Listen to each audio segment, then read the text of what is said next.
বাটা 1 চামচ, লঙ্কা বাটা 1 চামচ,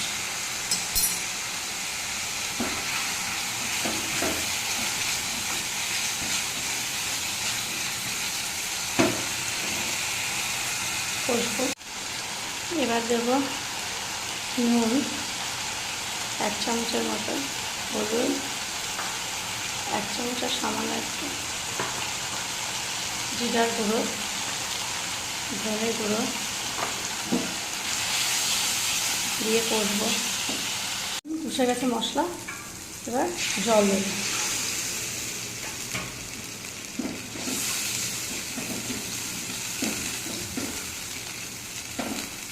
ঝোলটাকে ফুটতে দেবো। এখন ঝোলটা ফুটে গেছে, এই পর্যায়ে আমি সর্ষে বাটাটা দিয়ে দিলাম।